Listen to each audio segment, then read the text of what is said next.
Hello everyone. तो देखिए solution के लेक्चर को हम लोग आज भी कंटिन्यू करते हैं, ठीक है ना। और पिछले लेक्चर में देखेंगे आप तो मैं वन हाफ फैक्टर तक पहुंचा था और वन हाफ फैक्टर को जो है मैं एक तरीके से पहले पढ़ा चुका था। दूसरा तरीका भी अपने पास था जो ऑब्जेक्टिव क्वेश्चन में हम लोग यूज करेंगे और ये थोड़ा अच्छा भी है क्योंकि इस तरीके से सीख लेंगे तो आपसे न्यूमेरिकल जो आते हैं ना पेपर में, ठीक है, जेईई मेंस एडवांस जो भी है, तो वहां के क्वेश्चन बनाने में आपको बहुत आसानी होगी। तो कल देखो मैंने पिछले क्लास में आपको बताया था कि जो वन हाफ फैक्टर का एक फार्मूला लिखा था, I equal to molecular weight theoretical observe 1 + n-1 × x। ये फार्मूला मैंने बोला था, आप अच्छे से इसको याद रखते रहिएगा। ये फार्मूला है तुम्हारा, जब भी वन हाफ फैक्टर तुम्हें कैलकुलेट करना हो तो ये फार्मूला हमें अच्छे से याद होना चाहिए।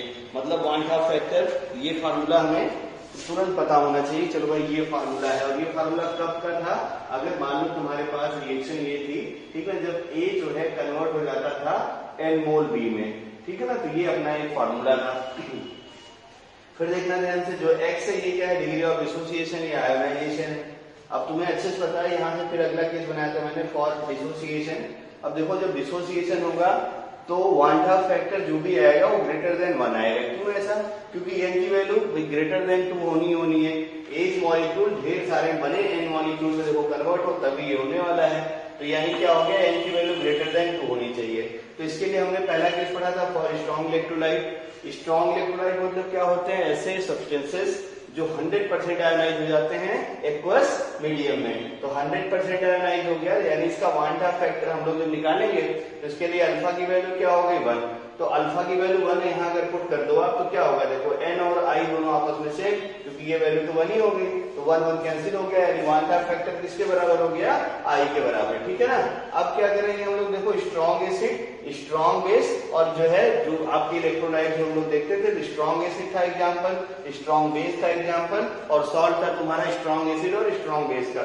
अब HCl था, ये भी ढेर सारे एग्जाम्पल किए थे, बस रिवाइज कर रहा हूं मैं। तो HCl को जब ब्रेक करोगे तो H+ + Cl-, कितनी इनकी वैल्यू हो गई? 2, यानी वन हाफ फैक्टर कितना हो गया? 2। ऐसे स्ट्रॉन्ग बेसिस में NaOH, Na+ + OH-, कितने इनकी वैल्यू हो गई? 2। वन हाफ फैक्टर कितना हो गया? 2, है ना। इसके बाद salt, strong acid, strong base का, जैसे Al2SO4 होल थ्राइस, तो Al2SO4 होल थ्राइस को एक बार फिर से दिखा देता हूं मैं। देखो Al2 और क्या है आपका? SO4 whole thrice. जैसे ही तुम एक्वस करोगे तो एल्युमिनियम की वैलेंसी क्या होती है? +3, ठीक ना। और प्लस देखो ध्यान से, सल्फेट क्या होता है? SO4 पे 2-। अब देखना एल्युमिनियम के जो आयंस है वो कितने हैं? 2, और यहां से देखिए ध्यान से सल्फेट का कितना है आयन? तुम्हारा 3। तो n की वैल्यू कितनी हो गई तुम्हारी? 5। तो यानी इसके केस में वन हाफ फैक्टर कितना हो गया? 5। आई होप यहां तक क्लियर हो गया होगा, ठीक है ना। चलिए अब हम लोग देखते हैं, जब हमें वन हाफ फैक्टर बताना हो और ये जो प्रोसेस है, मतलब A कन्वर्ट n B में हो, लेकिन वो आपका स्ट्रॉन्ग इलेक्ट्रोलाइट ना हो बल्कि क्या हो जाए तुम्हारा? वीक इलेक्ट्रोलाइट, मतलब डिसोसिएशन हो, लेकिन जो आपका स्ट्रॉन्ग इलेक्ट्रोलाइट का डिसोसिएशन हम लोग मान रहे थे उसको हम लोग वीक इलेक्ट्रोलाइट के डिसोसिएशन के लिए पढ़ते हैं, ठीक है ना। तो अब देखो वीक इलेक्ट्रोलाइट होते हुए जो 100% आयोनाइज ना हो, ठीक है ना, तो मतलब कुछ भी 10%, 5% जो भी है इस टाइप का जाएगा, ठीक है ना। तो वीक इलेक्ट्रोलाइट के केस में अब भाई डिसोसिएशन हो रहा है तो ऐसा तो है नहीं कि I की वैल्यू 1 से कम हो जाएगी, वरना मॉलिक्यूल ज्यादा होंगे, यानी डिसोसिएशन हो रहा है और I की वैल्यू हमेशा याद रखो ग्रेटर देन 1 ही आने वाली है, ठीक है ना। I की वैल्यू हमेशा क्या आ जाएगी? Greater than 1। और अब क्यों आ रही है I की वैल्यू ग्रेटर देन 1? तो ये भी तुम्हारे पास है वही वाला रूल कि जो n की वैल्यू है वो क्या होगी? ग्रेटर देन आर, जो है greater than or equal to 2 तो होना ही होना है, मतलब 2 या 2 से ज्यादा मॉलिक्यूल तो बनने ही बनने हैं। तो अब देखना ध्यान से, इसके केस के जो एग्जाम्पल है वो हम लोग लिखना शुरू कर देते हैं।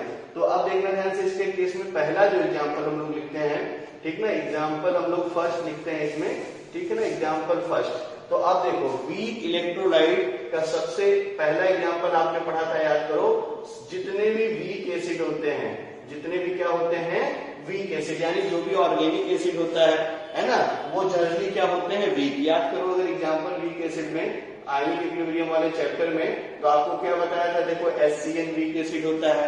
आपको क्या बताया था? देखो एसिटिक एसिड आपका वीक एसिड होता है, ठीक है ना। तो ये सब आपके वीक एसिड के एग्जाम्पल होते हैं, ठीक है ना। और बहुत सारे हैं, जैसे H2S है, ये भी वीक एसिड का एग्जाम्पल है ना। बहुत सारे एग्जाम्पल एक्सेट्रा में लिख दे रहा हूँ, ठीक है ना। एक बात और ध्यान में रखे रहना, जैसे तुम्हें मैं दे दूं H2SO4, ध्यान से देखना ये क्वेश्चन आता भी है, H2SO4 डिसोसिएटेड या आयोनाइजेड 10%, मतलब तुम्हें दे दे कि जो H2SO4 है इसका आयोनाइजेशन 10% ही हो रहा है, तो क्या आप अब स्ट्रॉन्ग एसिड मान के करेंगे क्या सॉल्व इसको? नहीं करना है। तो ये अगर क्वेश्चन में दे रखा है तो आपको कुछ भी नहीं देखना है, वो सबको वीक एसिड मान लेना है, चाहे वो H2SO4 हो और चाहे सबसे स्ट्रॉन्गेस्ट एसिड तुम्हारा HClO4 भी हो।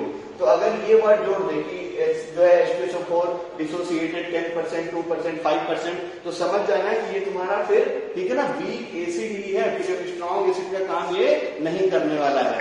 तो फिर हम लोग अब क्या करेंगे, जब अपना वीक एसिड आ जाए इसके केस में कैसे कैसे वांडा फैक्टर निकालेंगे, तो फार्मूला तो तुम्हें पता ही है, I इज इक्वल टू क्या फार्मूला है देखो 1 प्लस n-1 और इंटू अल्फा, चाहे जो भी आपको लिखना है यहाँ से लिख लीजिए।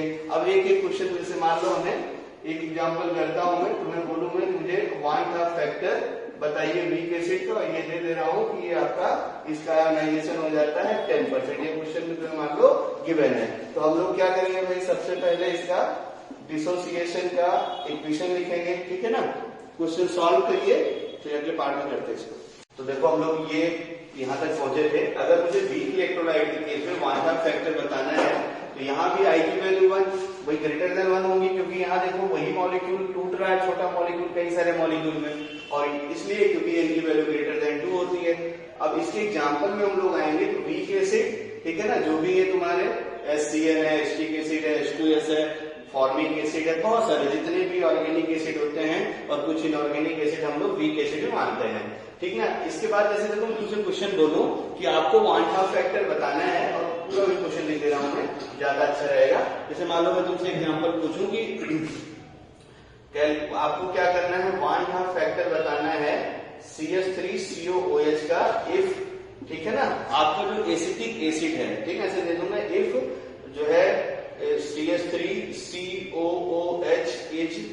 ठीक ना, आयोनाइज्ड, ऐसा मैं लिख देता हूं मैं, आयोनाइज्ड 10%, ये क्वेश्चन आपको दे दूं मैं कि आप बताइए जरा कितना परसेंट इसका आयोनाइजेशन हो जाए, और 10% आयोनाइजेशन हो जा रहा है, जरा वांडा फैक्टर बताइए कितना हो जाएगा। तो अब देखो अपने पास फॉर्मूला है ना, आई की वैल्यू आप अच्छे से याद रखो 1 प्लस n-1 इंटू क्या हो गया अल्फा।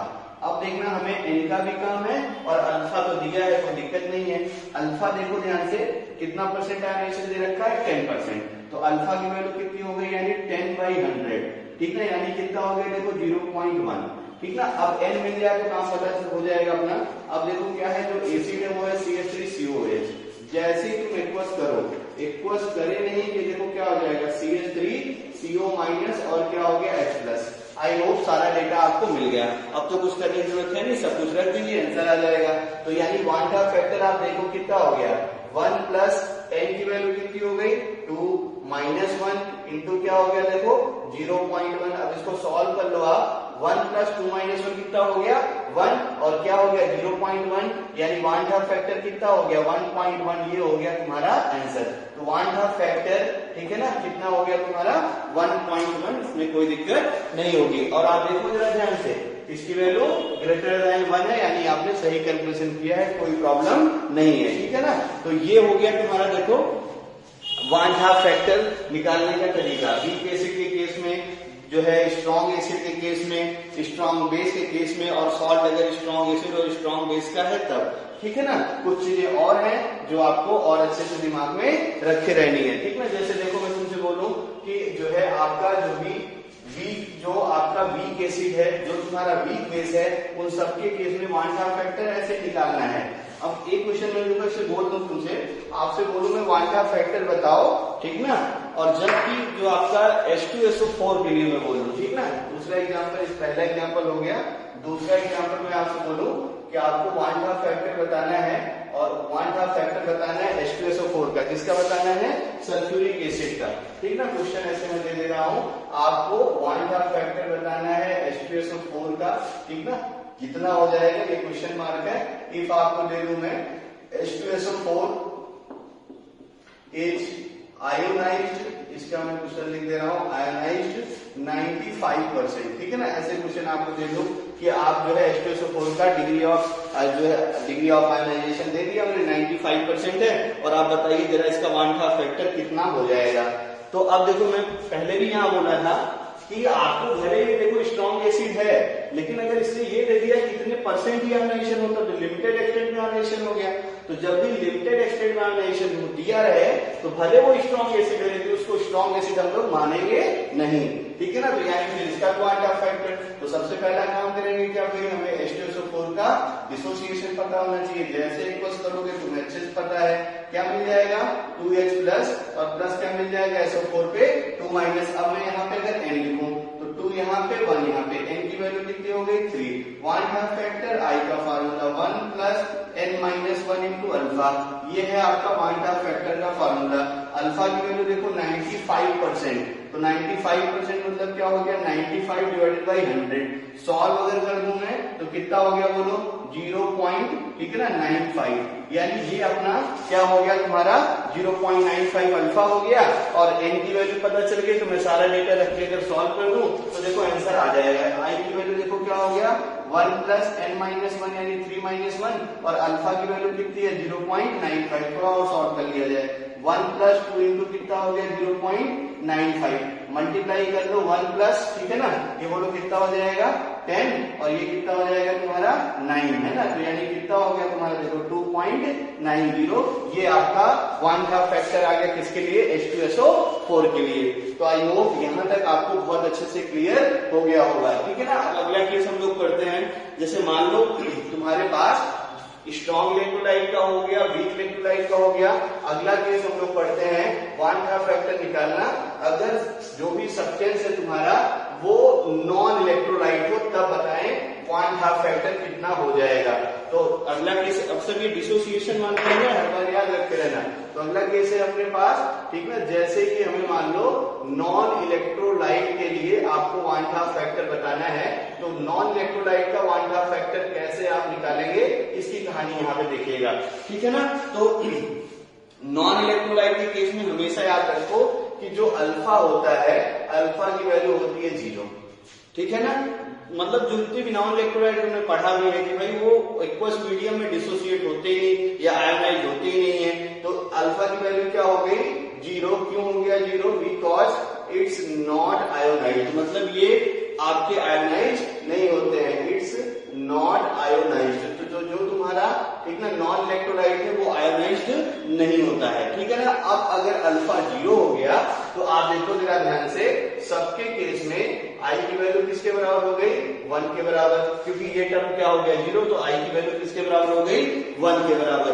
और हमेशा याद रखो इस केस में होता क्या है कि अब अगर आई का फार्मूला और देखो ध्यान से, तो क्या होता है मॉलिक्यूलर वेट थ्योरेटिकल और डिवाइडेड बाय क्या होता है मॉलिक्यूलर वेट ऑब्जर्व। अब नॉन इलेक्ट्रोलाइट के केस में आई की वैल्यू क्या हो गई 1, तो इस केस में देखना ध्यान से क्या होता है तुम्हारा जो थ्योरेटिकल मॉलिक्यूलर वेट है और जो ऑब्जर्व मॉलिक्यूलर वेट है ये दोनों सेम आते हैं किसके लिए, बोलो नॉन इलेक्ट्रोलाइट के लिए।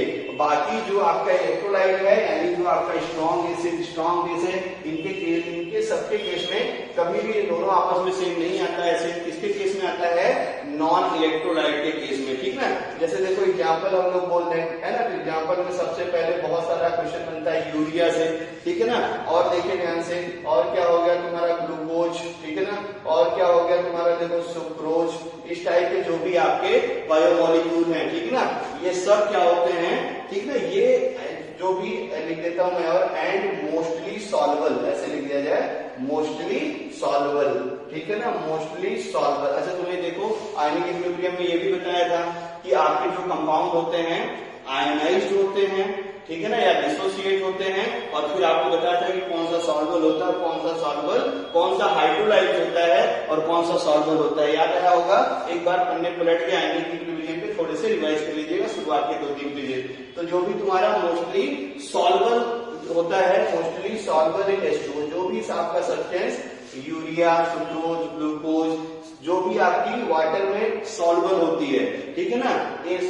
सॉल्युबल इन H2O, ठीक है ना, या आप जो है और करके लिख देता हूं मैं ऑर्गेनिक सॉल्वेंट है ना, ऑर्गेनिक कंपाउंड जो भी मैं बोल दे रहा हूं, तो ये तुम्हारे जो भी होते हैं ये सब क्या होते हैं, जनरली ऑर्गेनिक कंपाउंड होते हैं। तो मतलब क्या होता है, मोस्टली सॉल्वर होते हैं वाटर में और जनरली क्या होते हैं, ऑर्गेनिक कंपाउंड। इन सब को हम लोग क्या बोलते हैं, ये सब अपने क्या है, नॉन इलेक्ट्रोलाइट। ठीक है ना। तो आई होप यहां तक आपको क्लियर हो गया होगा। एक क्वेश्चन और हम लोग करते हैं, बड़ा अच्छा क्वेश्चन है।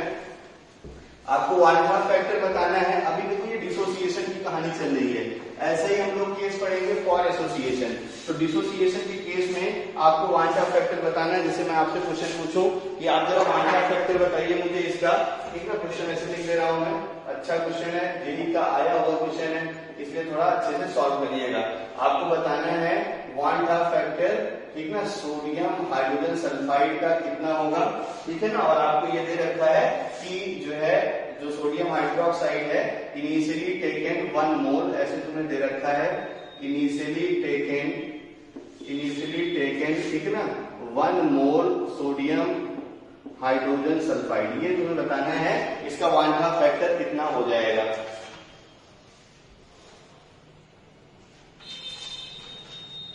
ठीक है, हुआ सॉल्व। चलिए वीडियो पॉज करिए, सॉल्व करिए, नहीं होता तो मैं बताता हूं। तो देखो जरा ध्यान से, अपने पास क्या है, सोडियम हाइड्रोजन सल्फाइड है। तो जैसे ही तुम एक्वस करोगे, बड़ा अच्छा क्वेश्चन है, ध्यान से देखना। तो ये क्या होगा, देखो Na+ और क्या हो जाएगा तुम्हारे पास HS-। अब हम लोग देखते हैं, इसमें आपको इनिशियल मोल इसका दे रखा है। तो इनिशियल मोल आप देखो ध्यान से, इनिशियल मोल कितना दे रखा है, 1 मोल। तो अब देखो ये इनिशियल मोल है, तो तुरंत तो ये टूटेगा नहीं। तो इनिशियल मोल अगर इसके लिखूंगा तो पहले ये क्या रहेंगे, 0। अब मैं जब फाइनल मोल यहाँ लिखूंगा तो अब देखो ये अभी क्या हुआ, Na+H-, यानी यहाँ देखो क्या हो गया, इस वाले पार्ट में 100% आयोनाइजेशन हो गया। तो 100% आयोनाइज होने का मतलब ये हुआ कि जितना आपका रिएक्टेंट है उतना आपका रिएक्टेंट कन्वर्ट हो जाएगा प्रोडक्ट में, यानी 1 - 1 क्या हो गया, 0। अब देखो 1 मोल से 1 मोल, तो यहां से जो 1 निकल रहा है, यहां से जो 1 निकल रहा है, 1 मोल के लिए हमें निकालना रहेगा। देखो जो आपको बताया था, यहाँ जो निकले इसे ध्यान रखो। तो 1 मोल से 1 मोल, यानी 1 मोल से ये भी कितना मिलेगा, 1 मोल, और ये भी कितना मिल जाएगा, 1 मोल। अब देखना ध्यान जो है कहानी बहुत अच्छे से। तो अगर तुम वन हाफ फैक्टर यहाँ लिखो तो वन हाफ फैक्टर क्या होता है, final mole divided by initial मोल। तो आप क्या करेंगे, चलो प्रोडक्ट में मोल कितने हैं, 0 रिएक्टेंट का है, 1 एक प्रोडक्ट और 1 है एक प्रोडक्ट, डिवाइडेड बाई इनिशियल, और आप बोलेंगे कि आंसर आ गया 2। जी नहीं, ठीक है ना। ऐसा गलती से भी मत सोचिएगा कि इसका वन हाफ फैक्टर कितना आ जाएगा, 2 आ जाएगा। क्योंकि अगर ध्यान से देखो तुम बहुत अच्छे से, तो ये करना ही गलत हो गया। क्योंकि आप देखिए जरा ध्यान से, ये जो HS है, ठीक ना, ये देखो जो हाइड्रोजन सल्फाइड है, अभी ये फिर से आयोनाइज हो सकता है। क्योंकि तुम्हें अच्छे से पता है कि सल्फर पे जो -2 है ना, ये सबसे स्टेबल रहता है। बात क्लियर हो गई होगी। तो जब भी आप याद करो कि कभी भी ऐसा कोई इलेक्ट्रोलाइट है जो ऐसे टूटता हो और बाद में कोई एनायनिक पार्ट या केटायनिक पार्ट फिर से कैपेबल हो टूटने के लिए, तो उसको हम लोग वहां से तोड़ के जो है आपका डिग्री ऑफ डिसोसिएशन निकाला करते थे। तो वही हाल यहाँ भी करना है। तो अब क्या होगा, देखो ध्यान से, फर्दर यहाँ ध्यान रखे रहना। अब ये जो HS है ना, ये HS क्या होगा, ये फर्दर टूटेगा। तो यहाँ से फिर से मैं लिख दे रहा हूँ, जो HS- है ना, ये फर्दर, क्योंकि पानी में तो अवेलेबल है, ये तुरंत फिर से पानी में टूट जाएगा, H और S पे क्या आ जाएगा, -2। तो अब देखना ध्यान से, अब इसका जो इनिशियल मोल है वो हम लोग कितना लेंगे, 1, ये कितना हो गया 0, ये कितना हो गया 0। अब हम लोग इसका जब फाइनल मोल लिखेंगे, तो अब देखो ध्यान से, यहाँ पे देखना, अब ये वीक एसिड वाला जैसा काम कर रहा है, तो ये क्या हो जाएगा, लिमिटेड आयोनाइजेशन होगा, यहाँ पे लिमिटेड आयोनाइजेशन। तो जब भी ऐसा पार्ट बन जाए तो तुम याद रखते रहना कि भाई इसको भी ध्यान में रखते रहना है। तो लिमिटेड आयोनाइजेशन है, तो यहाँ जूम कर लेते हैं, let degree of ionisation equal to alpha, ठीक ना, हमने इसको मान लिया। तो अब फाइनल मोल लिखूंगा, तो 1 से निकलेगा अल्फा, 1 है भी, तो 1 से कितना निकलेगा, अल्फा। जो यहाँ निकल रहा है इसको हाईलाइट कर लेते हैं, 1 मोल से 1 मोल, ठीक है ना। तो अल्फा से भी कितना मिलेगा, अल्फा, 1 मोल से 1 मोल S-2, तो अल्फा से भी कितना मिलेगा, अल्फा, ठीक है ना। मजा आया ना। तो अब देखो वन हाफ फैक्टर मुझे बताना है इस क्वेश्चन में कितना आएगा। तो अब हम लोग फिर से लिखते हैं जरा ध्यान से। तो वन हाफ फैक्टर क्या होता है, कंटेनर में कितने फाइनली मोल हैं। तो अब देखो कंटेनर में मोल निकालते हैं।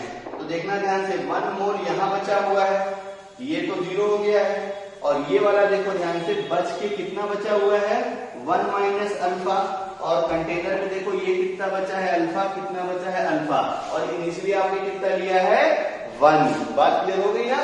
तो अब देखो ध्यान से कंटेनर में 1 मोल है n प्लस, ठीक है ना, 1 माइनस अल्फा है HS माइनस H प्लस है अल्फा के बराबर, ठीक ना, और S माइनस 2 भी है अल्फा के बराबर, और पूरे का डिवीजन देखो इनिशियल मोल टेकन। अब इसको अगर आप सॉल्व कर लीजिए तो आप देखिए ध्यान से क्या होगा, ठीक है ना, खूब अच्छे से देखो, माइनस अल्फा प्लस अल्फा, मतलब एक अल्फा तो कैंसिल हो गया, किसी को भी कैंसिल कर दो, ठीक है ना, और यहाँ से देखो 1 प्लस 1 कितना हो गया 2, और ये क्या हो गया अल्फा डिवाइडेड बाई 1, ठीक है ना। तो यानी 1/2 फैक्टर आपको मिल गया।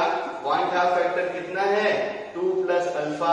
जेई का आया हुआ क्वेश्चन है, अच्छे से इसके कॉन्सेप्ट को याद रखते रहिएगा। कुछ भी यहाँ पे आ जाए, जैसे HS माइनस आ गया, टूट गया, बाई सल्फाइड आ गया, तुम्हारे पास मान लो बाई कार्बोनेट आ गया, तो तुरंत देखो ये टूट जाएगा, ठीक है। मान लो तुमसे बोलता है कि सोडियम बाई कार्बोनेट है, इसका बोल देता है इनिशियल मोल इतना है, जरा इसका 1/2 फैक्टर बताओ। तो जब इसका पूछता है इसमें भी यही काम होता है। देखो पहले स्टेप में 100% आयोनाइजेशन Na प्लस और क्या हो गया SCO3 माइनस, ये हो गया 100% आयोनाइजेशन। अभी देखो ये स्टेबल है नहीं, तो ये क्या होगा फिर से टूट जाएगा, फिर से टूटेगा तो H प्लस और क्या हो जाएगा CO3 पे -2। अब यहाँ से जो भी इसका मोल आएगा यहाँ से जो दिया रहेगा, मान लो A मोल दिया था तो ये भी A मोल है, ये भी A मोल है।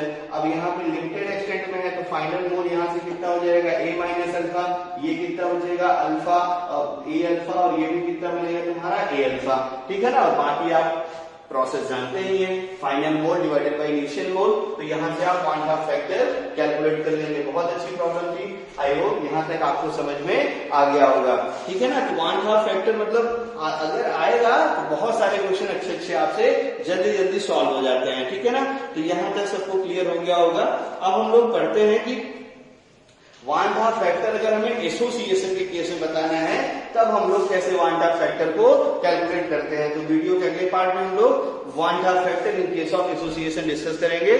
Thank you. तो अगला केस हम लोग देखो पढ़ते हैं। अगर मुझे एसोसिएशन या पॉलीमराइजेशन हो, ठीक है ना, तो उस केस में 1/2 फैक्टर कितना होता है। तो जरा ये देखो ध्यान से, एसोसिएशन मतलब क्या होता है या पॉलीमराइजेशन मतलब क्या होता है कि जब भी आपके पास छोटे छोटे मॉलिक्यूलर वेट के कंपाउंड हो और ये कंबाइंड होकर बड़ा मॉलिक्यूल का वेट का कंपाउंड बना, जैसे मान लो A स्मॉलर मॉलिक्यूलर वेट है और एक बड़ा सा कंपाउंड बन गया C हैवियर मॉलिक्यूलर वेट, तो ऐसे प्रोसेस को हम लोग क्या बोलते हैं एसोसिएशन। या इसी में देखो ऐसे में बोल सकता हूं कि आपके पास देखो Na मॉलिक्यूल है और ये देखो एसोसिएट होके, कल भी आपको बताया था मैंने, ये क्या हो जाता है, ठीक ना, ए और सफिक्स में क्या लिखते हैं एन, इस प्रोसेस को अपन क्या बोलते हैं, ठीक ना, पॉलीमराइजेशन। अगर एन की वैल्यू 2 हो तो डाइमराइजेशन, 3 हो तो ट्राइमराइजेशन, ऐसा कुछ भी हम लोग बोल सकते हैं, कोई दिक्कत नहीं है। अब देखो अगर एसोसिएशन हो रहा है तो 1/2 फैक्टर अगर देखो ध्यान से, इस फार्मूले को पहले तो जनरल फार्मूला मैंने लिख दिया है, तो जनरल फार्मूला ये हो गया 1 प्लस, वहां क्या था देखो, आप याद करिए क्या था, 1 माइनस एन इंटू अल्फा था। यहाँ पे क्या करना है 1 by n minus 1 into beta, मैंने ऐसे जूम कर लिया कि ताकि आपको दोनों में डिफरेंस पता रहे। बीटा इज क्या है देखो, डिग्री ऑफ एसोसिएशन, ठीक ना, डिग्री ऑफ एसोसिएशन। अब इस केस में देखना तुम ध्यान से कि जो 1/2 फैक्टर जो आता है ना, ये हमेशा लेस देन 1 आएगा। डिसोसिएशन के केस में क्या आता है, हमेशा ग्रेटर देन 1 आता है, और एसोसिएशन के केस में क्या आता है, हमेशा लेस देन और इक्वल टू 1 ही, मतलब हमेशा लेस देन 1 ही आता है, ठीक है ना। इक्वल टू 1 केवल एक ही केस में होता है, और वो केस कौन से होते हैं, नॉन इलेक्ट्रोलाइट। अच्छे से याद रखते रहिएगा। अब इस पे भी थोड़ा एग्जाम्पल कर दिया जाए, जैसे मैं पूछूं तुमसे कि कैलकुलेट 1/2 फैक्टर, ठीक ना, ऑफ, ठीक कुछ भी ले, ऑफ एक कंपाउंड ले लेते हैं हम लोग, ऑफ, ठीक है ना, ले लेते हैं ऑफ CH3COOH, ऐसे में दे रहा हूं CH3COOH, if CH3COOH is associated, कोई एक परसेंटेज दे रहा हूं, इफ CH3COOH इज एसोसिएटेड, ऐसा क्वेश्चन देता है आपसे, एसोसिएशन भी दे देता है, एसोसिएटेड कोई एक परसेंटेज ले लेता हूं, एसोसिएटेड अप टू कुछ भी ले लीजिए, अप टू 10%, ठीक है ना, एसोसिएटेड अप टू 10%, यही लिख देता हूं मैं, एसोसिएटेड अप टू 10%। ये आपका क्वेश्चन है, आपको क्या करना है, डिग्री ऑफ एसोसिएशन बताना है, और जबकि आपका एसिटिक एसिड एसोसिएट हो रहा है अप टू 10%, ये भी दिया रहेगा। इन कहाँ एसोसिएशन होता है, तो इन आपको मान लो दे रखा है कि आपका जो है बेंजीन में ये आपका इसका एसोसिएशन होता है, इन बेंजीन है ना, क्योंकि सॉल्वेंट में एसोसिएशन होगा तो ये भी देना जरूरी रहेगा, ठीक ना, किसमें होता है उसका कोई काम नहीं है, लेकिन पूरी क्वेश्चन की लैंग्वेज ऐसे ही आती है। तो सबसे पहले देखो, ठीक है ना, आपको क्या हो रहा है कि एसोसिएटेड, अब एसोसिएटेड पढ़ के आप ये नहीं बता सकते कि ये डाइमर बन रहा है कि ट्राइमर बन रहा है, तो क्वेश्चन में हमेशा याद रखे रहना कहीं ना कहीं से इज एसोसिएटेड, है ना, ये जो एसोसिएटेड है ये एसोसिएशन है क्या, क्वेश्चन यहीं से गड़बड़ करते हैं बच्चे। तो ये एसोसिएटेड दे दे तो ऐसा थोड़ी ना हम लोग हमेशा लेंगे डाइमराइजेशन हो रहा है, क्वेश्चन में एक बार नहीं और पढ़ना, ठीक है ना, या तो इसका रिएक्शन दिया रहेगा या तो यही लिखा रहेगा is dimerises up to 10%, is trimerises up to 10%, ठीक है ना, इसको अच्छे से याद रखे रहना, ये देना जरूरी है। तो फिलहाल इस क्वेश्चन में क्या था, इस क्वेश्चन में रिएक्शन दे रखा था, इस क्वेश्चन में आपको ये रिएक्शन जो दे रखी थी मैं लिख दे रहा हूं, 2CH3COOH प्रोड्यूसेस, ये देखो ध्यान से CH3COOH, और ये क्या हो गया होल्ड वाइज, ये तुम्हें इस रिएक्शन में दे रखा था।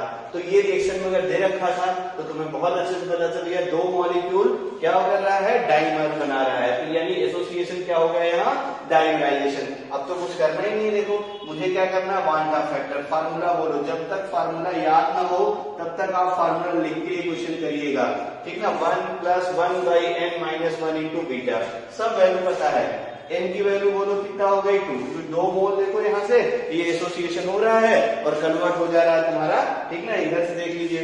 फिर अगला देखो ध्यान से, बीटा की वैल्यू है ना, बोलो बीटा कितना हो जाएगा, कितना परसेंट एसोसिएशन हो रहा है, 10%, तो 10% मतलब क्या हो गया बोलो 10/100, यानी कितना हो गया, कैंसिल हो गया, तो कितना हो गया ये तुम्हारा 0.1। अब तो क्वांटम फैक्टर बताने की दिक्कत नहीं होगी, क्या हो गया 1 + 1/2 -1 इंटू कितना हो गया देखो 0.1, थोड़ा और सॉल्व कर लो इसको ना, सॉल्व कर ही लेंगे आप, तो आप सॉल्व कर लीजिएगा, क्वांटम फैक्टर आई की वैल्यू आप देखेंगे तो आ जाएगा 0.95, कैलकुलेशन कर लीजिएगा कॉपी पे, ठीक है ना, बात समझ में, कैलकुलेशन आप हर क्वेश्चन जो भी कराता हूं उसका प्लीज कैलकुलेशन चेक कर लीजिए, क्योंकि कैलकुलेशन कभी भी मिस्टेक हो जाती है, इसलिए आप उसको जो है अच्छे से चेक करके आंसर लिखा करिए। तो ये हो गया आपका वांडा फैक्टर कितना आएगा, मतलब जनरली गलत नहीं होता है लेकिन कभी कभी हो भी सकता है, तो आप इसको याद रखें, और जो भी करेक्शन होगा क्वेश्चन में वो लिंक के डिस्क्रिप्शन में मैं लिख भी देता हूँ, भाई ये कैलकुलेशन मिस्टेक थी, आप थोड़ा उसको देख लीजिएगा, ठीक है ना। तो ये है आपका वांडा फैक्टर कितना आ जाएगा 0.95। चलिए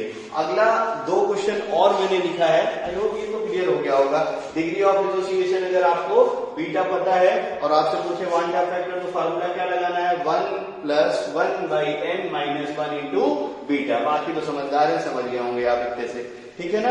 अब देखो ध्यान से, दो क्वेश्चन मैंने और लिखे हैं उधर, ठीक है ना, अगर ये क्वेश्चन आपको दिख रहे हैं एक बार वीडियो को पॉज करिए और इस क्वेश्चन को खुद से सॉल्व करने की कोशिश करिए, क्वेश्चन बन जाए बहुत अच्छी बात है, दोनों अपने आप में अच्छे क्वेश्चन है, जेईई के आए हुए क्वेश्चन, इसलिए अच्छा क्वेश्चन है ये, इस टाइप का कॉन्सेप्ट भी आता है, ठीक है ना।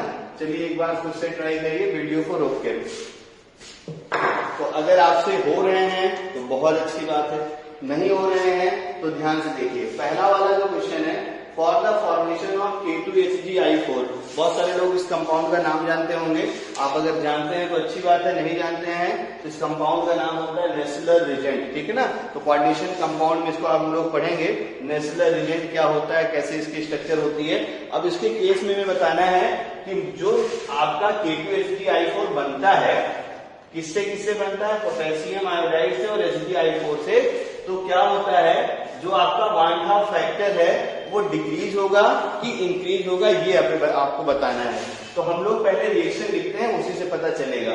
तो अब देखो ध्यान से, हमारे पास आपको दे रखा है क्वेश्चन में पहले वाले का आंसर, देखो पोटेशियम आयोडाइड है, इसका रिएक्शन किससे हो रहा है, देखो HgI4 से, और एक कॉम्प्लेक्स कंपाउंड बन रहा है, और कॉम्प्लेक्स कंपाउंड क्या है देखो K2Hg, और क्या बन रहा है देखो I4, ये तुम्हें क्वेश्चन में दे रखा है, ठीक है ना। तो K2HgI4 बन गया और इधर से रिएक्शन हो गया।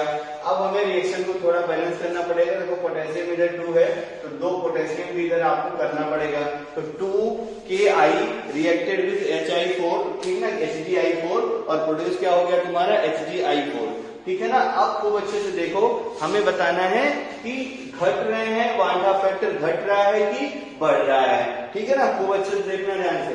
तो अगर तुम ऐसे देखो रिएक्शन देख के, तो छोटे छोटे मॉलिक्यूल कंबाइंड होकर बड़ा मॉलिक्यूल बना रहे हैं, छोटे छोटे मॉलिक्यूल कंबाइंड होकर बड़ा मॉलिक्यूल बना रहे हैं, ठीक है ना। तो कैसे, अब इसमें देखेंगे कि आपका जो डिक्रीज करेगा वांट हाफ फैक्टर इंक्रीज करेगा, ये अपने को देखना है। तो अब देखना खूब अच्छे से, यहां से अगर इसको मैं ब्रेक कर दूं पोटेशियम आयोडाइड को, तो देखो क्या हो गया, 2K प्लस हो गए और क्या हो गया, आयोडीन के ऊपर 1 माइनस, और आयोडीन भी 2 है।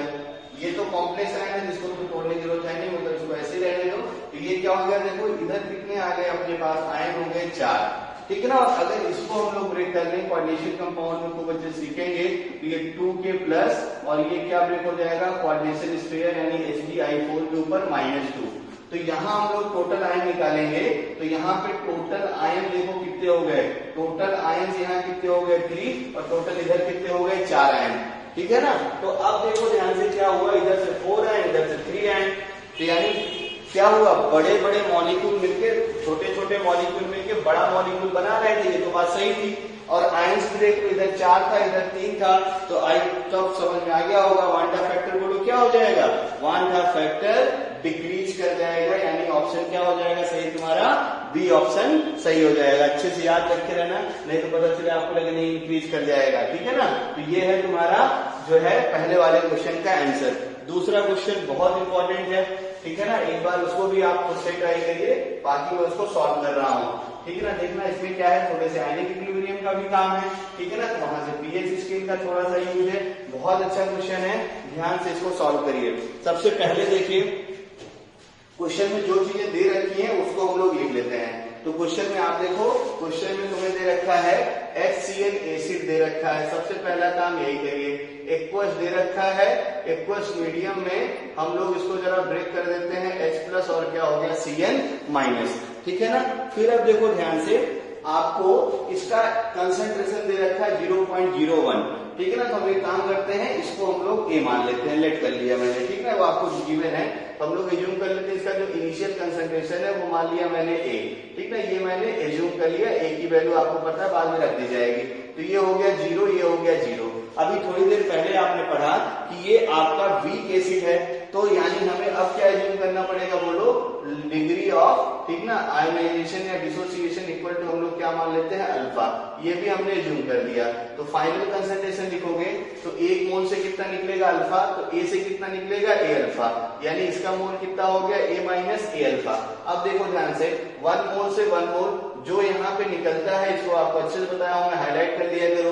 तो 1 मोल से कितना मिल गया 1, तो ए अल्फा से कितना मिल गया ए अल्फा, 1 मोल से कितना मिल गया 1, तो ए अल्फा से कितना मिल गया ए अल्फा। ये हमने सबके कंसंट्रेशन लिख लिए। अब देखना ध्यान से कैसे हमें अल्फा पता चल जाए, ठीक है ना भाई, अल्फा पता चल जाएगा, ये तो पता ही है, की वैल्यू कितनी है 0.01 मोलर के बराबर। तो हम लोग इस क्वेश्चन को बड़े आराम से कर सकते हैं, ठीक है ना। तो अब देखो जरा ध्यान से, थोड़ा और इसको सॉल्व कर लिया जाए।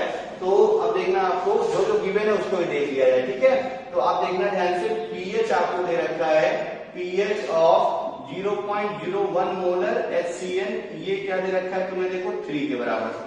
तो यानी ए की वैल्यू अपने को पता है, ए की वैल्यू कितनी है 0.01, ये अपने को पता है, ठीक है ना। फिर अब देखो ध्यान से, अगर यहां से हम लोग पीएच मतलब आपको अच्छे से पता है, पीएच मतलब क्या होता है minus log of H ion concentration.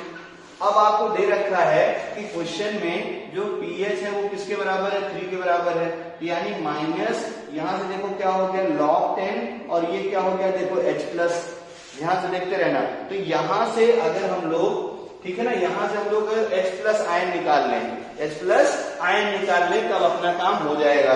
तो यहां से अगर हम लोग H प्लस आयन निकालेंगे तो H प्लस आयन कितना हो जाएगा 10 की पावर, अभी देखो माइनस ऊपर इधर भाग जाएगा, तो 10 की पावर कितना हो जाएगा -3। तो ये अपने को मिल गया देखो H प्लस आयन।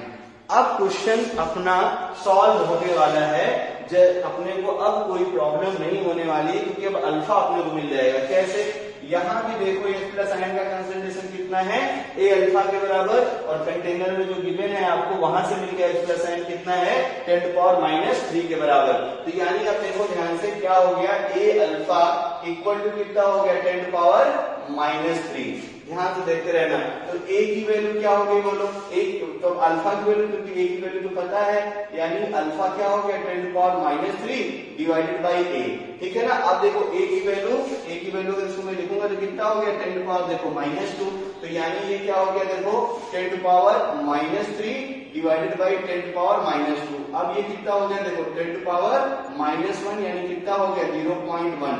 ठीक है ना। अल्फा की वैल्यू मिल गई भाई, अल्फा की वैल्यू कितनी हो गई 0.1। अब तो कोई प्रॉब्लम है ही नहीं वांछा फैक्टर निकालने के लिए। ठीक है ना। तो वांछा फैक्टर अब देखो कितना हो जाएगा, निकाल दिया जाए पर से तो कुछ प्रॉब्लम ही नहीं होने वाली है।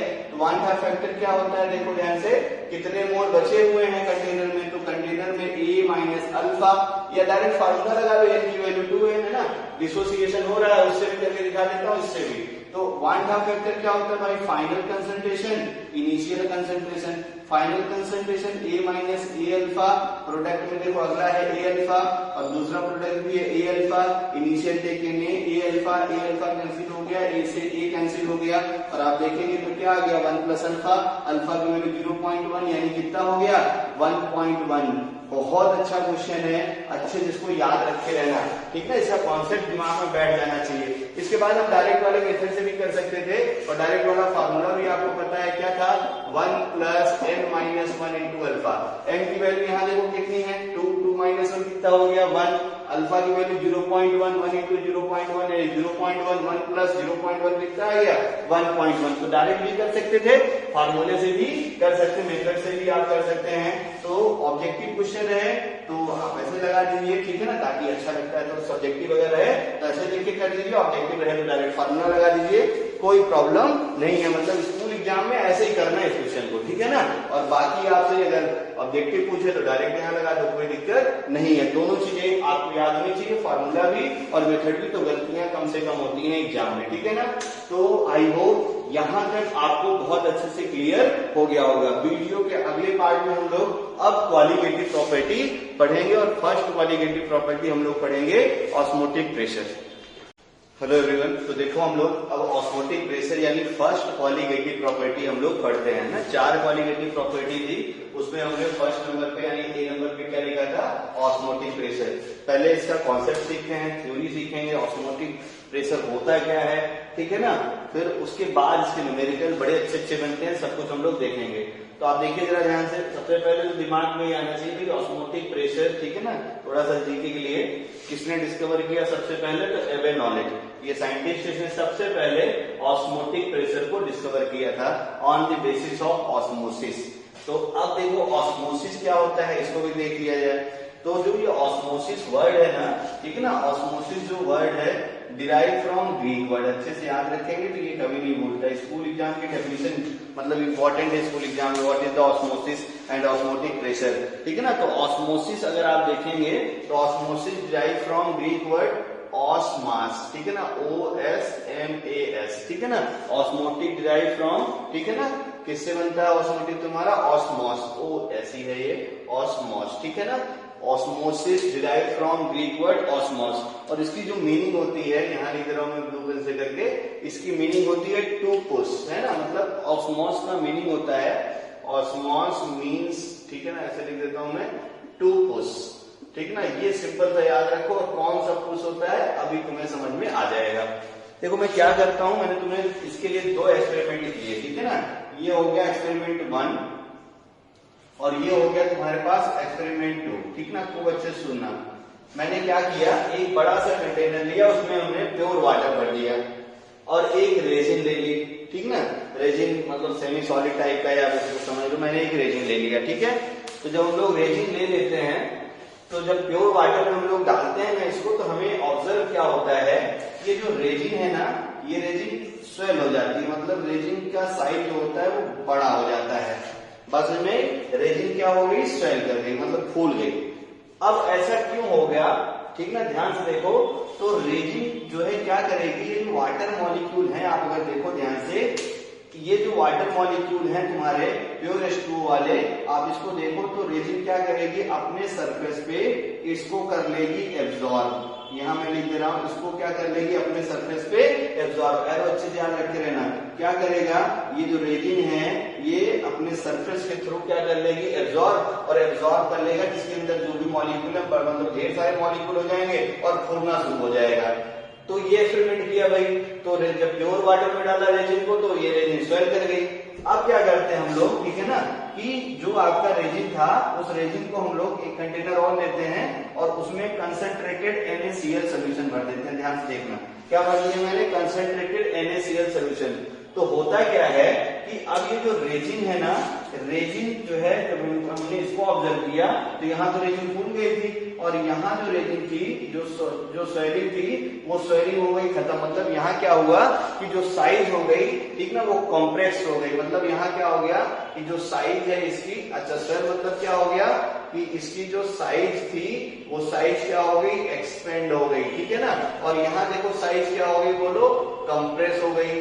साइज क्या हो गई, कंप्रेस्ड हो गई। तो कंप्रेस कैसे हुई देखो, अब क्या था कि इसके अभी तक क्या था कि यहाँ वाला मॉलिक्यूल जो वाटर वाला मॉलिक्यूल था एब्जॉर्ब होकर इस रेजिन के अंदर आ रहे थे, जैसे मैं थोड़े डॉटेड बना देता हूँ, इसलिए ये स्वेल कर गया। लेकिन अब देखो ध्यान से, यहाँ से क्या हुआ, यहाँ से ये साइज की कॉम्पैक्ट कर गई। इसका मतलब क्या हो गया, इसका मतलब ये हो गया कि इसके अंदर जो मॉलिक्यूल था अब ये बाहर जाना शुरू कर दिया, तो ये यहाँ से देखो रिमूव होने शुरू हो जाते हैं, ठीक है ना। तो अब देखो इसी प्रोसेस को अपन बोलते हैं ऑस्मोसिस। कैसे होता है देखो जरा ध्यान से, अभी देखो ये प्योर वाटर है तो ये डाइल्यूट, क्योंकि मॉलिक्यूल देखो ध्यान से क्या हुआ कि जो आपका स्वेल हुआ, क्यों, क्योंकि ये जो रेजिन थी ना यहाँ पे, ये रेजिन यहाँ पे काम कर रही थी तुम्हारा, ध्यान देना ये डाइल्यूटेड है तो ये क्या हो गया तुम्हारा कंसंट्रेटेड जैसा काम करेगा। और ये देखो ये कंसंट्रेटेड है तो रेजिन किसका काम करेगी, डाइल्यूट सोल्यूशन का काम करेगी। तो यही तुम्हारा अच्छे से याद रखे रहो, ऑस्मोसिस क्या होती है। ऑस्मोसिस वो प्रोसेस होता है जिसमें जो सॉल्वेंट मॉलिक्यूल है वो स्पॉन्टेनियस फ्लो करता है फ्रॉम डाइल्यूट सोल्यूशन टू, जैसे देखो डाइल्यूट से कंसंट्रेटेड में आया और यहाँ पे देखो डाइल्यूट से कहाँ चला गया, कंसंट्रेटेड में। तो आपसे पूछेगा what is the osmosis and osmotic pressure. तो ऑस्मोसिस कैसे बताएंगे, osmosis derived from Greek word osmos means to push. ये दो एक्सपेरिमेंट बता देना, इतने में एग्जामिनर आपको समझ जाएगा कि यानी बच्चे को ऑस्मोसिस पता है। तो अभी यहाँ रेजिन कंसंट्रेटेड थी, यहाँ से मॉलिक्यूल देखो एब्जॉर्ब करेगा, एब्जॉर्ब करेंगे, ठीक है ना, तो साइज क्या होगी इसकी, बट एब्जॉर्ब करेगा तो साइज की क्या होगी, बढ़ जाएगी, और साइज बढ़ जाएगा मतलब साइज एक्सपेंड हो गई। और अगर इसी रेजिन को उतने ही साइज करेंगे, तुम उतने साइज के रेजिन तुम NaCl के सोल्यूशन में डाल दो तो क्या होगा, रेजिन की साइज घटना शुरू हो जाती है, क्योंकि रेजिन के अंदर का मॉलिक्यूल बाहर निकलना शुरू हो जाता है। तो अब देखो ध्यान से, यहाँ पे प्योर वाटर था डाइल्यूटेड तो रेजिन थी कंसंट्रेटेड, और यहाँ देखो कंसंट्रेटेड NaCl लिया तो रेजिन कितनी हो गई, डाइल्यूट। तो मतलब पहली डेफिनेशन अपने को ये मिल गई, ध्यान से याद रखे रहना। फर्स्ट डेफिनेशन ये है स्पॉन्टेनियस, ये वर्ड याद रखे रहना। इसके देखो आपने कुछ किया नहीं है, ठीक है ना, आपने बस उठा के रेजिन, ऐसा नहीं कि मैं यहाँ रेजिन पकड़ के खींच रहा हूँ, मैंने रेजिन लिया और H2O वाटर सोल्यूशन में डाल दिया, कंसंट्रेटेड NaCl के सोल्यूशन में डाल दिया, बाकी सब चीजें अपने आप हो जाती हैं। तो क्या हो गया देखो, स्पॉन्टेनियस फ्लो ऑफ सॉल्वेंट, अच्छे से याद रखे रहना, सॉल्वेंट रिमूव करता है, ठीक ना, spontaneous flow of solvent particle, spontaneous flow of solvent particles की थोड़ा डेफिनेशन 2 मिटा देता हूं, तो बाकी दूसरी भी डेफिनेशन आपको आगे बताऊंगा मैं, ठीक है। स्पॉन्टेनियस फ्लो ऑफ जो है solvent particle from diluted to, अच्छे से याद रखे रहना, from diluted solution to concentrated solution, अच्छे से याद रखे रहना। Spontaneous flow of solvent particle from diluted solution to, ठीक ना, कंसंट्रेटेड सोल्यूशन थ्रू, अच्छे से याद रखे रहना। इसके लिए through semi permeable membrane, SPM short में लिखते हैं इसको हम लोग, क्या बोलते हैं, सेमी परमेबल मेम्ब्रेन। अच्छे से याद हो गया होगी definition. Spontaneous flow of solvent molecule from diluted solution to concentrated solution through semi permeable membrane, ठीक ना, इज कॉल्ड, ठीक ना, ऑस्मोसिस, ठीक है ना, अच्छे से याद रखे रहना। Through semi permeable membrane is called osmosis, ठीक है ना, इज कॉल्ड, अच्छे से याद रखे रहना। ये हो गई आपकी ऑस्मोसिस की डेफिनेशन। तो स्पॉन्टेनियसली होना है, किसी को कुछ भी नहीं करना है, रेजिन यहाँ एब्जॉर्ब करेगा, स्वेल कर जाएगा, रेजिन यहाँ बाहर करेगी तो अपने मॉलिक्यूल को, तो यहाँ क्या होगा, साइड इसकी कंप्रेस हो जाएगी। तो ये इसकी फर्स्ट डेफिनेशन है जो आपको बहुत अच्छे से क्लियर हो गई होगी, ठीक है ना। फिर इसके हम लोग डेफिनेशन 2 में आते हैं। तो आपको वीडियो के डिस्क्रिप्शन में आपको पता है अच्छे से नोट्स पढ़ा रहेगा। अभी मैं सारी डेफिनेशन लिख नहीं रहा हूँ, आप बस अच्छे से सुन लीजिए और डिस्क्रिप्शन से तीनों डेफिनेशन को आप अच्छे से, एक तो मैंने लिख दी है और 2 डेफिनेशन आप डिस्क्रिप्शन से पीडीएफ डाउनलोड करके लिख लीजिएगा, ठीक है ना। तो सेकंड डेफिनेशन की हम लोग बात करें तो सेकंड डेफिनेशन फिर वही बस लैंग्वेज बदलूंगा मैं, जैसे spontaneous flow of solvent molecule from diluted solution. अब डाइल्यूटेड सोल्यूशन देखो हमेशा क्या रहेगा, प्योर सॉल्वेंट, ठीक है ना, टू कंसंट्रेटेड सोल्यूशन व्हेन, ठीक है ना, they are separated through SPM. मतलब जब भी आपका प्योर सॉल्वेंट और सोल्यूशन, ठीक है ना, ऐसे समझ लो आप, क्या हो, एसपीएम से सेपरेट हो तो क्या होता है, सॉल्वेंट मॉलिक्यूल स्पॉन्टेनियसली फ्लो करता है, ठीक ना, diluted solution to concentrated solution. इस प्रोसेस को हम लोग क्या बोलते हैं, ऑस्मोसिस, ठीक है ना। या ऐसे में दूसरे वर्ड में बोलो, तीसरी डेफिनेशन क्या करना, देखो selective passage of solvent molecule, definition बहुत अच्छी लगती है, या तो ये वाली या तो तीसरी सबसे अच्छी है। क्या है, देखो सिलेक्टिव पासेज। अब सिलेक्टिव पासेज जैसे वर्ड बोला तो मतलब सॉल्वेंट सेलेक्ट कर लिया मैंने, तो selective passage of solvent molecule through the SPM from diluted solution यानी और solvent to concentrated solution is called osmosis. समझ में आ गया, मतलब ऐसे समझो आप, selective passage of solvent molecule through SPM from diluted solution to concentrated solution is called as osmosis. तो ऑस्मोसिस की बेसिक क्या है, ठीक ना, ये आपको समझ में आ गया होगा, ठीक ना। ये एक्सपेरिमेंट याद रखते रहना तो आपको कोई दिक्कत होने वाली नहीं है। अब ऑस्मोसिस के लिए कुछ और पॉइंट्स हैं जो आपको ध्यान में रखना पड़ेगा। जैसे सबसे पहले देखिए, ठीक है, इसको सब मैं नोट में लिखता हूं, आप भी नोट में ये सारी बातें लिखते रहिएगा, ठीक है ना। 2 डेफिनेशन आप जरा नोट से कॉपी कर लीजिएगा, ठीक है ना। तो चलिए नोट नंबर 1 की बात हम लोग करते हैं। तो आप देखो ध्यान से, ऑस्मोसिस सिंगल डायरेक्शन फॉर्म जो है मेथड है, सिंगल डायरेक्शन होने वाला फेनोमेनन है कि बोथ डायरेक्शन में होने वाला फेनोमेनन है, मतलब बाइलेटरल है कि नहीं है ये, ठीक है ना। तो ऑस्मोसिस देखो क्या है, बाइलेटरल फेनोमेनन होता है, अच्छे से याद रख के रहना। तो पहली बात क्या हो गई, देखो इसके नोट में, ऑस्मोसिस इज बाइलेटरल फेनोमेनन, ठीक है ना, बाइलेटरल फेनोमेनन, ठीक है ना। अभी आगे देखेंगे तो आपको ये बहुत अच्छे से समझ में आएगा ऑस्मोटिक प्रेशर के टाइम में। बाइलेटरल फेनोमेनन मतलब क्या है कि solvent molecule move in the both direction, ठीक है ना। बाइलेटरल फेनोमेनन मतलब क्या है, जैसे मान लो ये तुम्हारा एसपीएम है, ऐसे देख रहे हो, ये मान लो तुम्हारा एसपीएम है, एसपीएम है, तो जो सॉल्वेंट मॉलिक्यूल है दैट इज करके ये भी बना दे रहा हूं मैं, दैट इज अगर तुम्हारा ये एसपीएम है तो जो सॉल्वेंट मॉलिक्यूल है वो दोनों डायरेक्शन में मूव करेगा, इधर से इधर भी जाएगा, इधर से इधर भी जाएगा। और कौन सा मॉलिक्यूल मूव करता है, सॉल्वेंट। इसीलिए हम लोग क्या बोलते हैं कि जो आपका ऑस्मोसिस होता है, ऑस्मोसिस कैसा फेनोमेनन होता है, बाइलेटरल फेनोमेनन होता है, ठीक है ना। ये हो गया पहला नोट। दूसरा नोट देखिए ध्यान से, बार बार एसपीएम एसपीएम बोल रहा हूं मैं, एसपीएम का पूरा नाम भी मैंने बोला था, क्या था, सेमी परमेबल मेम्ब्रेन। तो सेमी परमेबल मेम्ब्रेन क्या होती है, मतलब ऐसी मेम्ब्रेन जिसमें बहुत स्मॉल पोर्स होते हैं, ठीक है ना। जैसे देखो आप जो है बालों में अगर मान लो जड़ों में तेल लगाओ तो बाल आप देखो तो क्या होता है कि बाल ऊपर वाले नहीं लगेगा, हाँ भाई इसमें भी तेल लग गया।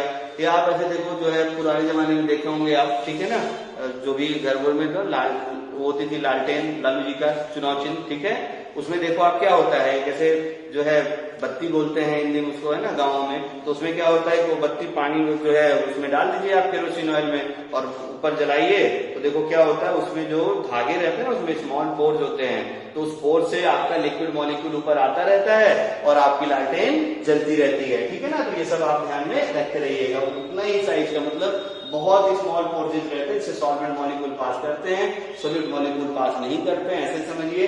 या ऐसा मतलब मेम्ब्रेन जिससे सॉल्वेंट मॉलिक्यूल पास करे और जो है सोल्यूट मॉलिक्यूल पास ना करे, ऐसे मेम्ब्रेन को क्या बोलते हैं, सेमी परमेबल मेम्ब्रेन। अच्छे से यहाँ तक आपको समझ में आ गया होगा, ठीक है ना। तो यानी मैं दूसरे नोट में इसी के बारे में थोड़ा बता दूं कि एसपीएम यानी सेमी परमेबल मेम्ब्रेन, ठीक है ना। तो सेमी परमेबल मेम्ब्रेन क्या होती है, मतलब a membrane which allow to pass solvent molecule, ठीक है ना, not solute, is called semi permeable membrane. मतलब ऐसे मैं डेफिनेशन में लिख दूं तो डेफिनेशन क्या होता है, allow to pass allowed to pass the solvent molecule, जो भी तुम्हारा मॉलिक्यूल है सॉल्वेंट मॉलिक्यूल को ये पास करता है। अच्छे से याद रखे रहना। एसपीएम बहुत सारे होते हैं, ठीक है ना, एसपीएम बहुत सारे टाइप की होती हैं। फिलहाल हम लोग इसको जो है मेजरली दो पार्ट में क्लासिफाई करते हैं। एक होता है नेचुरल सेमी परमेबल मेम्ब्रेन, ठीक है ना, और एक होता है तुम्हारा आर्टिफिशियल सेमी परमेबल मेम्ब्रेन। अच्छे से याद रखे रहना, आर्टिफिशियल सेमी परमेबल मेम्ब्रेन और नेचुरल जो है आपका सेमी परमेबल मेम्ब्रेन। बार बार एसपीएम शॉर्ट बोलते ज्यादा अच्छा रहता है। इसका एग्जांपल देखो, नेचुरली बहुत सारे हैं, मतलब जितने भी एनिमल हैं पास में, तो एनिमल का जो भी आपके पास कवर है, ठीक है ना, एनिमल के जो भी आपके हैं, ठीक है ना, एनिमल की जो भी सेल है, ऐसे लिख देता हूं मैं एनिमल सेल, ठीक है ना, ये सब तुम्हारे इसके एग्जांपल होते हैं न्यूट्रल, नेचुरल जो है न्यूट्रल में लिख दिया हूं, नेचुरल लिख दूं इसको मैं। क्या होते हैं नेचुरल और आर्टिफिशियल, ठीक है ना। अब एसिड बेस में नेचुरल न्यूट्रल नहीं समझता अपने को, ठीक है ना।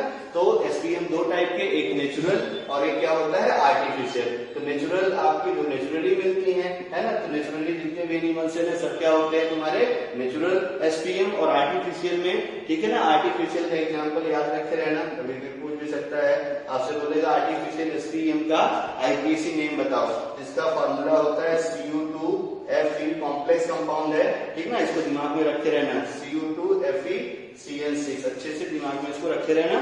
तो क्वाड्रेशन कंपाउंड में आपको उसका नाम भी बताऊंगा मैं, ठीक है ना। तो आपका जो एसपीएम होती है ये सॉल्वेंट मॉलिक्यूल को अलाउ करती है पास करने के लिए, सॉलिड मॉलिक्यूल को पास नहीं करती है। दो टाइप की होती है, एक होती है जो है आपका, ठीक है, नेचुरल, देखो फिर न्यूट्रल निकल रहा था, एक क्या होती है नेचुरल और एक क्या होती है आर्टिफिशियल। तो नेचुरल में एनिमल सेल, ठीक है ना, और आर्टिफिशियल में Cu2FeCN6 क्वाड्रेशन स्क्वायर के अंदर, ठीक है ना। तो आई होप यहां तक आपको अच्छे से क्लियर हो गया होगा। इसके अगले पार्ट में इसके न्यूमेरिकल और ऑस्मोटिक प्रेशर कैसे हम लोग जानते हैं क्या होता है, उसकी कहानी सीखेंगे। Thank you. हेलो एवरीवन, तो देखिए हम लोग वीडियो में ऑस्मोटिक जो है ऑस्मोसिस क्या होता है वहां तक पढ़ लिए थे। अब ऑस्मोटिक प्रेशर कैसे हमें समझना है और कैसे इसके फॉर्मूले बनाएंगे, कैसे न्यूमेरिकल सीखेंगे, इसकी कहानी हम लोग इस पार्ट में करते हैं। तो एकदम आसान सा देखो, जैसे ऑस्मोटिक प्रेशर हमें समझना है, हमने क्या किया, डाइल्यूटेड सॉल्यूशन ले लिया, कंसंट्रेटेड सॉल्यूशन ले लिया, दोनों को सेपरेट करने के लिए, ठीक है ना, हमने क्या किया कि एसपीएम लगा दिया, इधर एक तरफ डाइल्यूटेड लगा दिया, एक तरफ क्या लगा दिया कंसंट्रेटेड। अब देखो क्या होगा कि जो डाइल्यूटेड सॉल्यूशन है, अब तुम्हें अच्छे से पता ऑस्मोसिस क्या होना है भाई। ऑस्मोसिस ऐसा फिनोमेनन है जिसमें तुम्हारा सॉल्वेंट मॉलिक्यूल मूव करेगा, किधर से किधर मूव करेगा, तुम्हें अच्छे से पता है डाइल्यूट से कंसंट्रेटेड, ठीक है ना। तो डाइल्यूट से कंसंट्रेटेड अगर मूव करेगा तो हम लोग देखो मूव करके इधर गया, इधर मैंने देखो एक पिस्टन लगा दिया, और ये पिस्टन कैसा है, पिस्टन तुम्हारा मूवेबल है, मतलब ये पिस्टन रेस्ट पोजीशन पे नहीं है, ये मूव कर सकता है, मूवेबल लिख दे रहा हूँ, ये पिस्टन तुम्हारा मूवेबल है। तो अब देखो जैसे ही ये मॉलिक्यूल इधर जाएंगे तो इधर वाला वाटर लेवल बढ़ेगा, मतलब इधर भी जो भी सोल्यूशन है उसका लेवल बढ़ेगा, कंसंट्रेटेड वाटर होगा तो वाटर लेवल बढ़ेगा, तो इस तरह देखो लेवल बढ़ेगा, तो लेवल बढ़ेगा तो पिस्टन ऊपर जाएगा।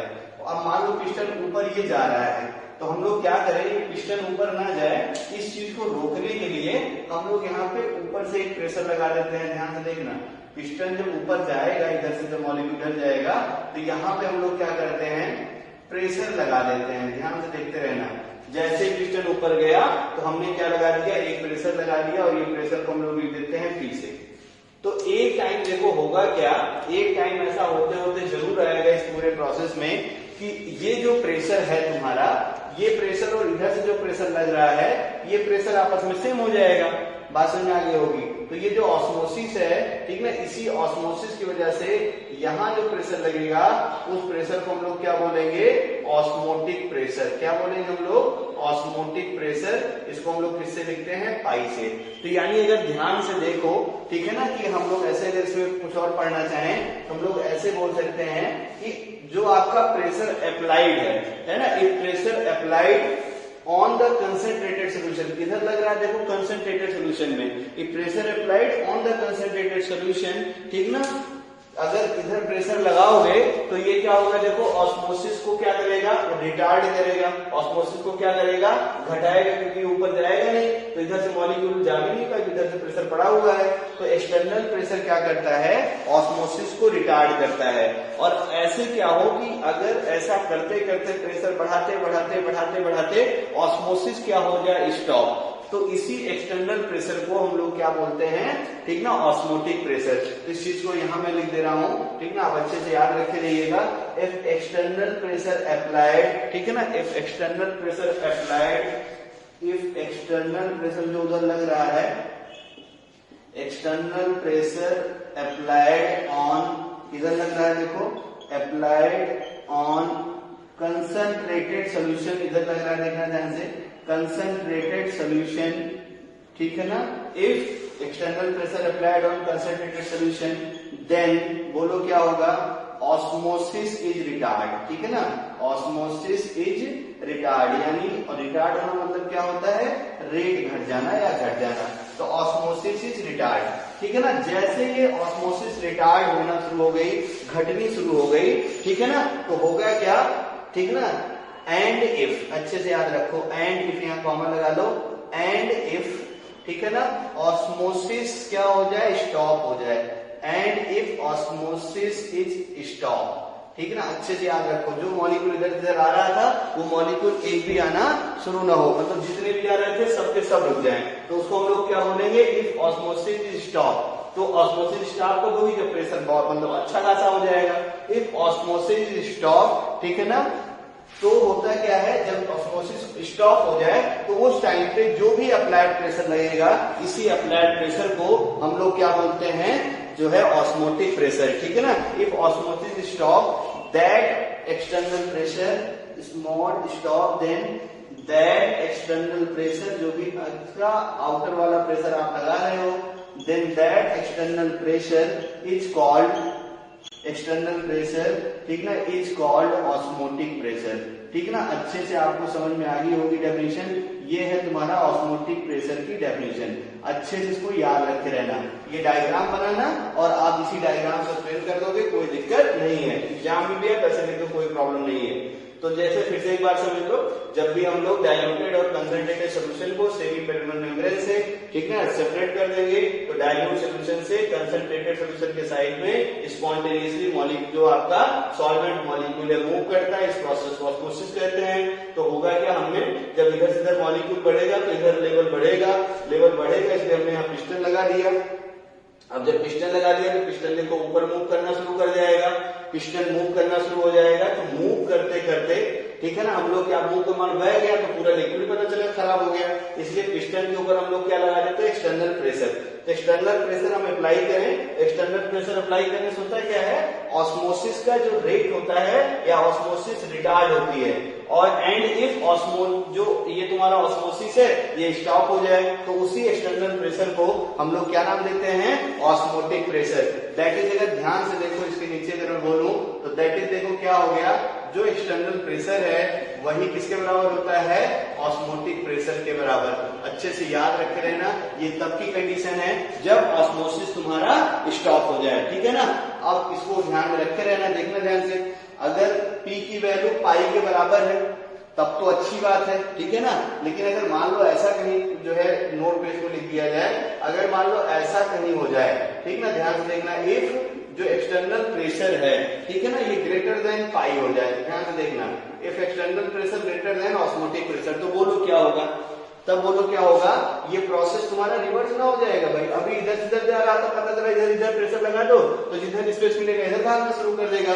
तो होगा क्या, ये देखो तुम्हारा, इसमें ऐसे शॉर्ट में लिख दे रहा हूँ, ये तुम्हारा एसपीएम है, इधर तुम्हारा क्या था, कंसंट्रेटेड, और इधर क्या था तुम्हारा, डाइल्यूटेड। तो होगा क्या, मॉलिक्यूल उल्टा शुरू होना शुरू हो जाएगा, मतलब कंसंट्रेटेड से डाइल्यूट के साइड में मूव करना शुरू हो जाएगा।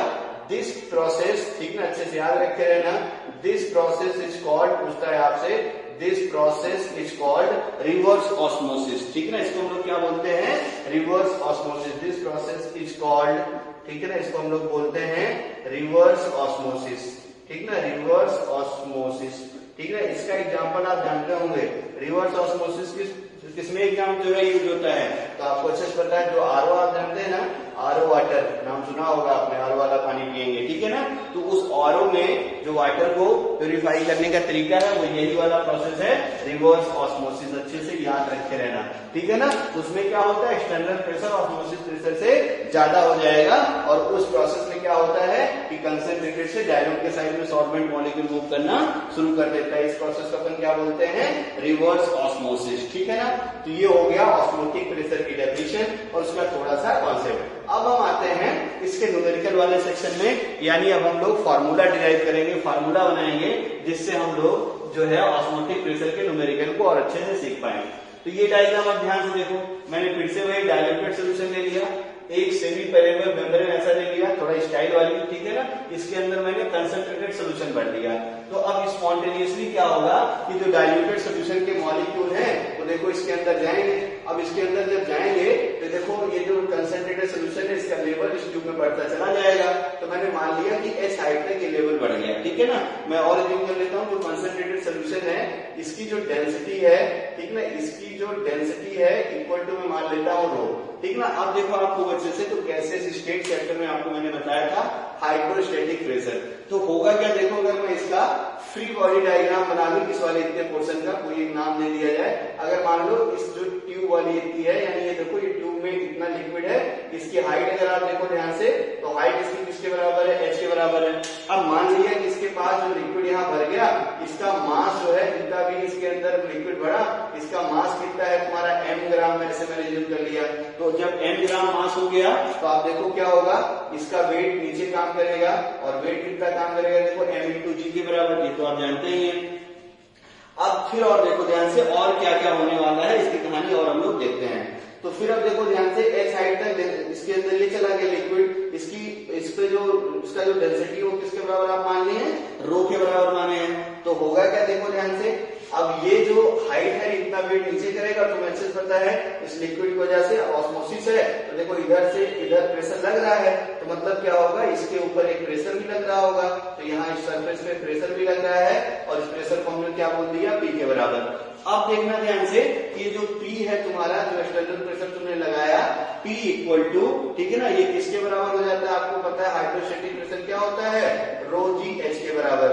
तो यहां से देखो हाइड्रोस्टैटिक प्रेशर आपने निकाल दिया, P कितना है, रो जी एच के बराबर। और यही P जो है तुम्हें अच्छे से पता है कि अगर ऑस्मोसिस स्टॉप हो जाए, इफ क्या हो जाए तुम्हारा, osmosis stop, if osmosis stop, तो तुम्हें अच्छे से पता है यही P किसके बराबर हो जाता है, पाई के बराबर, यानी pi is equal to P is equal to क्या हो गया, रो जी एच। रो क्या है, density of concentrated solution, rho क्या है, डेंसिटी ऑफ कंसंट्रेटेड सोल्यूशन। अच्छे से आप इसको याद रखे रहिएगा, ठीक है ना। जो भी आपका कंसंट्रेटेड लिक्विड है उसी की डेंसिटी है तुम्हारा, ठीक है ना, रो, ठीक है ना। डेंसिटी किसकी है, इस वाले सोल्यूशन की है, जो भी तुम्हारा कंसंट्रेटेड लिक्विड है उसकी डेंसिटी है ये, ठीक है ना। तो यानी देखो ध्यान से, हम लोग दैट इज करके ऑस्मोटिक प्रेशर की दूसरी डेफिनेशन भी लिख सकते हैं। ऑस्मोटिक प्रेशर देखो क्या होता है, हाइड्रोस्टैटिक प्रेशर के बराबर होता है, ठीक है ना। बस में osmotic pressure is hydrostatic pressure developed by solution, ठीक ना, develop by solution column at equilibrium. अच्छे से मैं इसको लिख सकता हूँ, दैट इज करके देखो क्या लिख सकता हूँ, ऑस्मोटिक प्रेशर इज, ठीक ना, कौन सा प्रेशर है बोलो, हाइड्रोस्टैटिक प्रेशर, हाइड्रोस्टैटिक प्रेशर, दिमाग में डेफिनेशन बैठाते रहना।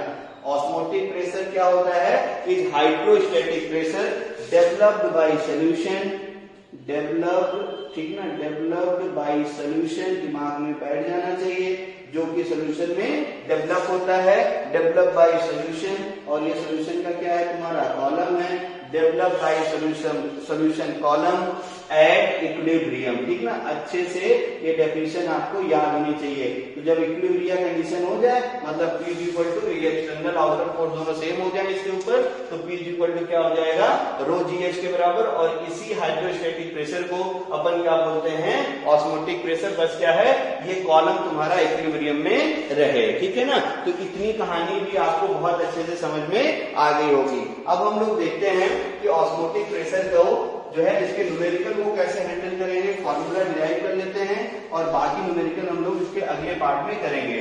तो ऑस्मोटिक प्रेशर देखो अगर ध्यान से, तो ये क्वालिटेटिव प्रॉपर्टी है। मैंने पहले बोला था ऑस्मोटिक प्रेशर क्या होती है, क्वालिटेटिव प्रॉपर्टी। तो जो ऑस्मोटिक प्रेशर है पाई इज इक्वल टू, ठीक ना, डायरेक्टली प्रोपोर्शनल टू कंसंट्रेशन। जो भी आपका लिक्विड है, ठीक ना, उसके कंसंट्रेशन के ये डायरेक्टली प्रोपोर्शनल होगा। अब कंसंट्रेशन C होता है, लेकिन अच्छे से याद रखो कि सारे कंसंट्रेशन में, सारे क्वालिटेटिव प्रॉपर्टी में जो हमें लेना है ना, मतलब मोलारिटी कुछ भी रहता है, कोई दिक्कत नहीं है।